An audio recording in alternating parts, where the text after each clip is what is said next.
அவையோர்களே, இன்றைய தினம் சந்திரா வம்சத்தில் புதிய சூரியோதயம் தோன்றவிருக்கிறது.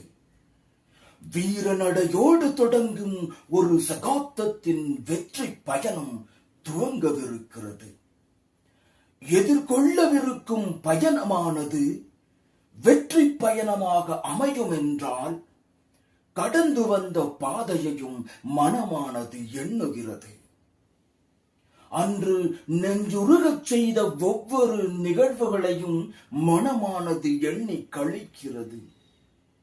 அந்நிகழ்வுகளில் இன்று ஒன்றை தம் அனைவருக்கும் எடுத்துரைக்க எண்ணுகிறேன். இன்றும் பசுமையாக நினைவில் உள்ளது.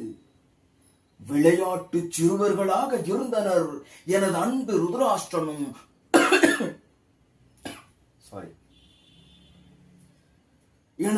ருத்ராஷ்டிரனும் பாண்டு மற்றும் மிதுரன். எனது அருகில் அமர்ந்தவர்கள் வித்யாபியாசம் கற்றனர். ஒரு நாள் காலை பொழுதில் நம் 3 இளவரசர்களும் அற்புத விளையாட்டு ஒன்று விளையாடுவதை கண்டேன். அவ்விளையாட்டில் பாண்டுவும் விதுரனும் ஒரு வெட்சத்தின் உச்சியை எட்டுவார்கள்.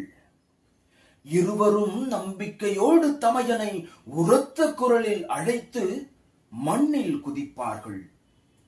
ருத்ராஷ்டிரனும் விரைந்து சென்று அவர்களை தாங்கி பிடிப்பான். நிலத்தில் அவர்கள் வீழ்ந்ததே இல்லை. இக்காட்சி கண்டு அதிர்ந்த நான் மூவரையும் அழைத்து நிறுத்துங்கள் என்றேன்.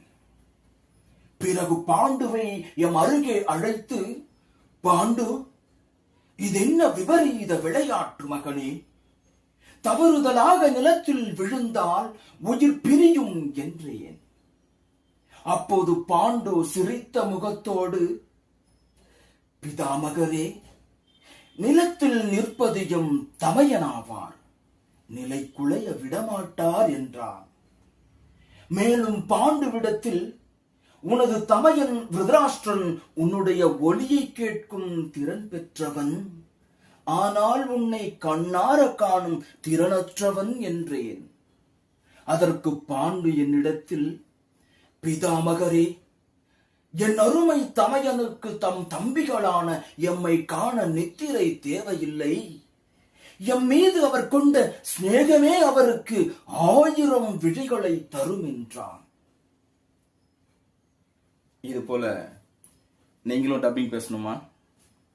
பேசுனீங்களா? பாத்தீங்கல்ல?